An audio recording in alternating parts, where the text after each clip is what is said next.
Hey Me Fam, my name is Jacie. I am a 2.5-year-long carnivore, and today we are talking about my CIRS journey. I'm going to make this as quick as possible. I have been avoiding this video for a long time, but I think it's necessary. I haven't done a YouTube video in a while, and so I think it makes a lot of sense to both explain where I've been and kind of where I am at now. Super quick background about me. I ate very standard American diet as a child. As a teenager, I developed eating disorders, went vegetarian, and developed some mental health issues. And then standard American diet for most of my adult years until 2017, when I found keto, did that on and off for a couple of years till I found carnivore in January of 2020, tried that out, never looked back. Carnivore allowed me to pursue some dreams I never thought I'd be able to because of some health issues that I have. Carnivore completely resolved them, so I ended up competing in a bikini competition in the summer of 2021. It went fine, not great. I did it, I'm very proud of myself, did the thing. And then quickly after that, I started experiencing a lot of really weird symptoms. The first one was plantar fasciitis, and then I had uveitis, and then I had enthesitis, and then I had some TMI GI symptoms. Hello, doggo. I was eventually diagnosed with non-radiographic ankylosing spondylitis. Whole thing, it's an autoimmune condition. And I continued to suffer with that until about April of 2022, when Nutrition with Judy reached out to me and said, I think you might have this thing called CIRS. So CIRS is chronic inflammatory response syndrome. It happens when somebody who's genetically predisposed to being really bad at eliminating a biotoxin encounters that biotoxin. There are a lot of different biotoxins. The most common one is mold. So you might hear this referred to as mold illness, and that happened to be my biotoxin as well. Turns out, chronic inflammatory response syndrome triggers your innate immune system, but never hands off to your adaptive immune system. Your adaptive immune system is what produces antibodies and can actually clear that biotoxin. What happens instead is that you just recycle the biotoxin and the inflammatory response from the innate immune system over and over again in your body. Lots of fun. It can end up triggering things like autoimmune conditions. Ankylosing spondylitis for me. A lot of people experience things like ulcerative colitis, for psoriasis. Basically, I'm now convinced all autoimmune conditions are actually CIRS. So after Judy reached out to me, I did the symptom clusters test. So it's just a CIRS test. It's a bunch of different symptoms that they've clustered together. Oh, he wants to talk about CIRS too. Oh no, he doesn't. It's a bunch of different symptoms that are clustered together. If you have 9 of the 13 symptom clusters, then you very likely have CIRS. The next step is to take what's called the VCS test. It is the visual contrast sensitivity test. Turns out people with chronic inflammatory response syndrome, because of the inflammation in their capillaries, it's literally like white blood cells are just clogging it up. You lose the ability to see blurred lines. So the VCS test is a diagnostic parameter of CIRS, and if you fail that and you have 9 of the 13 symptom clusters, you're like 97% sure to have CIRS. So from there, I did the blood work from Nutrition with Judy, and I have CIRS. So there's 2 portions to the blood test. The first one is your haplotype, so it's testing your genetic biotoxin triggers. I had a bunch of different ones. One of them is multi-susceptibility, which means it could be any of the biotoxins. I also had the mold specific one and then the Lyme vaccine specific one. They also test a bunch of inflammatory markers. It's not the normal ones you would test for autoimmune conditions like cortisol, CRP, rheumatoid factor. Although they may test for those aren't the diagnostic criteria for CIRS. So here is some of the blood work they'll look for, and then the next step is working with a CIRS practitioner. I have a CIRS practitioner that I'm working with, and essentially what the protocol is you have to take a binder that can help you eliminate the biotoxin, but before you can do that, you have to do lipid replacement because the binder will strip your cells of fat. So it's very important to make sure that all of your cells are buffered before you start the binder. There's a bunch of different steps to the protocol. It can look really overwhelming. A lot of the steps are just on an as-needed basis, and a lot of them get corrected just by taking the binder and getting rid of mark-ons in your nose. So a lot of CIRS people tend to have staph infections in their nose. So I believe if you do the binder and you clear the staph, then you're supposed to have like 75% of your metabolic function back. The last step is something called VIP spray, and that's the one that's supposed to make you like feel normal again. Although I have to say, in the last week, I have felt like myself again.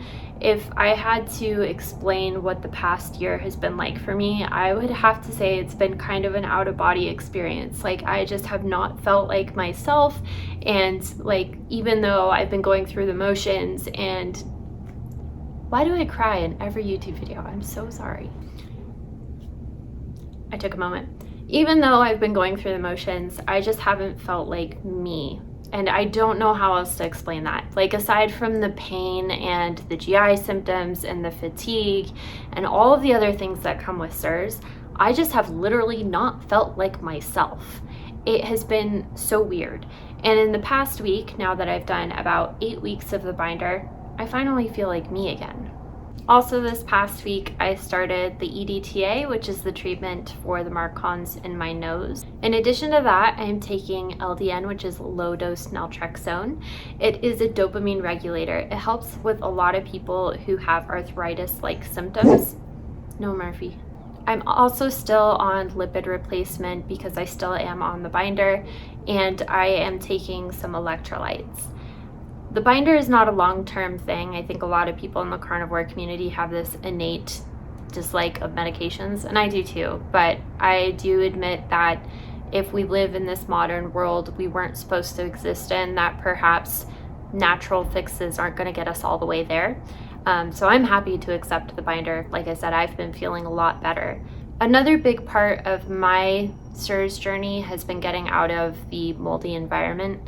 And I know that this is really difficult for a lot of people. I'm very lucky I didn't own the home. I was staying with family, and now I'm in Colorado staying at someone's place. So I'm just really blessed to have that flexibility, but I know that not everyone has that privilege or that ability to just pick up and leave. It hasn't been linear and it hasn't been easy, but I will say that has been worth it. And I know that a lot of people who find out they have CIRS just don't even want to pursue treatment because it feels like another rabbit hole, right? Especially when you have autoimmune or chronic illness and you've had it for a long time. It can feel really easy to have learned hopelessness, I should say, where it just feels like this is going to be another thing I try that doesn't work. And believe me, I get it. I was there too after doing all the ankylosing spondylitis thing. Like, I went down so many different rabbit holes. I tried beef only, which ended up causing me to have an intolerance to beef through MCA reactions, so that was fun.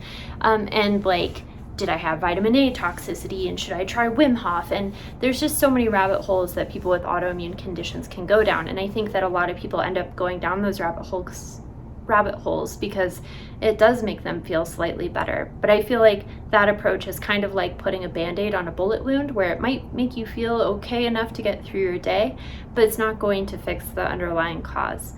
What I'm doing now, the CIRS treatment, I believe is going to achieve root cause healing, so I will be able to live a relatively normal life. I say relatively because I think I will always be sensitive to moldy environments and those biotoxins, and that's just something I have to be aware of. The last thing I want to say about this is through this entire process, I have remained carnivore. The way I see it, even though a lot of people who have CIRS or chronic illness, it might feel like, well, why even bother doing such a strict diet if it's not going to give me the unicorn benefits that other carnivores promise me? And the only thing I can say about that is, you know, you really have to figure out what the balance is for you. Like, is the physical, mental health benefits of carnivore enough to surpass whatever like social health benefits you may get from eating differently? Personally, I think that carnivore eliminates a lot of those like annoying things in life. Like, I don't get canker sores, I don't have dandruff, I don't have to deal with breakouts, and I don't have to deal with mental health issues, and my GI is pretty great for somebody who had not so great a GI just a few months ago. All to say, carnivore can really help just make things easier. And I think for anyone going through CIRS treatment, figuring out what is going to make you feel better and make you feel your most okay as you go through this process is really important. So whatever that is for you. For me, that is sunshine every day, that is doing yoga, that is petting my dogs, and that is singing. Anyways, I hope you enjoyed this update. If you do have CIRS, feel free to reach out. I do have a CIRS community called the CIRS Group with my friend Act Like Barbara, and it's just a supportive community, and we have some resources there for people who are going through CIRS. The way I see it, it's very difficult to do alone because it feels a little bit crazy. No one really understands what you're talking about, but you can join our community. It's a whole group of people that completely understand where you're coming from. And other than that, you can find me at Lady Carnivore on Instagram if you do want to reach out. I hope you guys have a really great rest of your day. I hope that your bacon is extra crispy. I hope that you get to pet a dog today, and I hope you have a brilliant rest of your week. See you in the next one. Okay, bye.